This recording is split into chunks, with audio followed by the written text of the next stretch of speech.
Good afternoon, South Africa. My name is Thandeka Sibiya.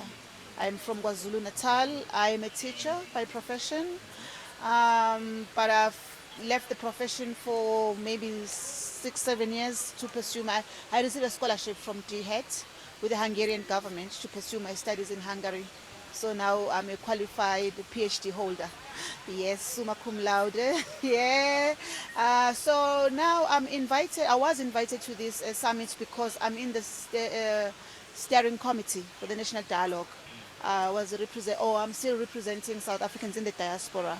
So it's three of us. It's myself, who was in Hungary, Budapest, and then there's Haley, she's in the UK, and Olani, he's from the Eastern Cape, but he's based in the UK.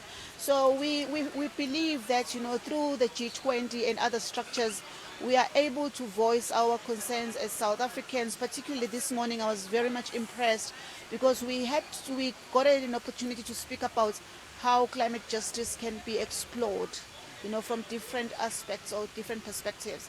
And as a teacher and as a person who works in the education space, I believe that as teachers we have a big role to play in terms of information dissemination, but we need training. It is not enough to have these platforms and we speak about these big things, which, people in the grassroots levels like myself, I'm a teacher, I like to consider myself as an ordinary person who's down there in the grassroots and who's from a rural area, from a township. We need capacity so that we can understand what is climate change, what is climate justice, what is inclusion. All those things, it needs to be disseminated, to us in the grassroots. So I believe that the leaders that are going to listen to, the inputs from Thursday and up until I don't know when, Saturday, they need to hear our voices that this is not enough. This should not be a once-off event. Yes, the G20 is a once-off event, but from the G20 there should be regular, events or regular dialogues where people learn about things that are being discussed here.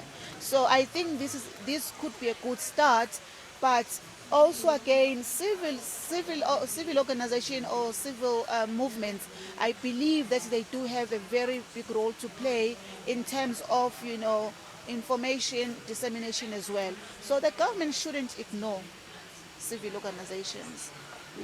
They play a very critical and important role. So for now, that's what I can say. And I'm glad that also in this venue, although I was late, but when I arrived, there was something on education and social development, how social workers, maneuver the spaces in the education sector, how they assist kids, and the gaps that are there, that exist. So I do believe that, there's an integration of knowledge, here. So I think it's a good start, and I'm glad that I'm here. I'm very pleased. Although there were glitches at the beginning in terms of accommodation, I almost became a stranded para on the streets. But I thank God I have accommodation.